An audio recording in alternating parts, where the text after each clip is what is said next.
মুভির শুরুতেই আমরা নিউ ইয়র্ক সিটি দেখতে পাই। সেখানে একটি হসপিটালের সামনে বড় একটি ড্রেন ছিল, আর সেই ড্রেনে ছোট একটা বাস্কেটের ভিতরে ছোট একটা বেবি ছিল।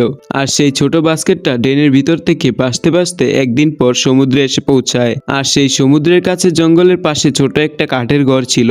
সেখানে ছিল একজন বয়স্ক মহিলা, যে কিনা এই বাচ্চাটির কান্না শুনতে পেয়ে বাইরে এসে দেখে ছোট একটা বাচ্চা কান্না করছে। এটা দেখেই সে বাচ্চাটিকে উঠিয়ে নেয়। এখান থেকেই আমরা জানতে পারি এই বাচ্চাটা অর্ধেক কুমির আর অর্ধেক মানুষের মতো। লজিক ছাড়া জিনিস আমার অনেক পছন্দের। তবুও ওই মহিলাটি বাচ্চাটিকে লালন পালন করার সিদ্ধান্ত নেয়। এরপর এই মহিলা বাচ্চাটার নাম রাখে আর্লো, এবং আর্লো এই মহিলাটাকে তার মা মনে করতে থাকে। তো যাই হোক, এভাবেই আর্লো আর তার মায়ের সময়গুলো কেটে যেতে থাকে। আর্লো দিন দিন এই জঙ্গলের ভিতরে বড় হতে থাকে। কাহিনীটা একটু ইউলুবার্ড মুভির মতো। আর্লোর গান গাওয়ার খুব শখ ছিল।